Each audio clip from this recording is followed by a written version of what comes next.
ইয়াৰ পিছত মোক সততে সোধা প্ৰশ্নটো হৈছে যে মুখ্যমন্ত্ৰীৰ আত্মনিৰ্ভৰ অসম অভিযানৰ দ্বিতীয় পৰ্যায়ৰ আবেদনৰ প্ৰক্ৰিয়া কেতিয়া আৰম্ভ হ'ব? শ্ৰদ্ধা যুৱক যুৱতী বন্ধু বান্ধৱীসকল, মুখ্যমন্ত্ৰীৰ আত্মনিৰ্ভৰ অসম আঁচনিৰ জৰিয়তে আমি যুৱক যুৱতীসকলক ব্যৱসায় কৰিবৰ বাবে, উদ্যোগ কৰিবৰ বাবে 2 লাখ টকা আগবঢ়াও।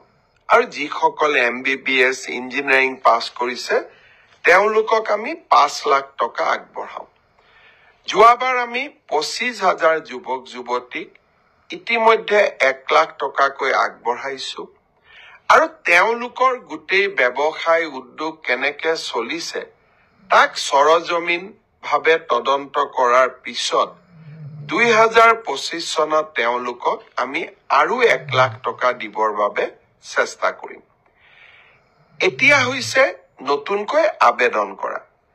ইতিমধ্যে 1,54,000 যুৱক যুৱতীয়ে নতুনকৈ এই আত্মনিৰ্ভৰ অভিযানৰ বাবে আবেদন কৰিছে। এই বছৰ আমি 75,000 যুৱকক 1 লাখ টকা প্ৰথম কিস্তিত, দ্বিতীয় কিস্তিত 1 লাখ টকাকৈ আগবঢ়াম।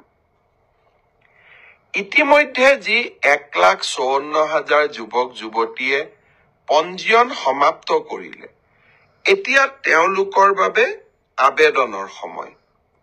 আৰু তেওঁলোকে অহা 1 জানুৱাৰীৰ পৰা আবেদন কৰাৰ সুবিধা পাব। 1 জানুৱাৰী তাৰিখে আমি এই আবেদনৰ পৰ্টেলটো মুকলি কৰি দিম।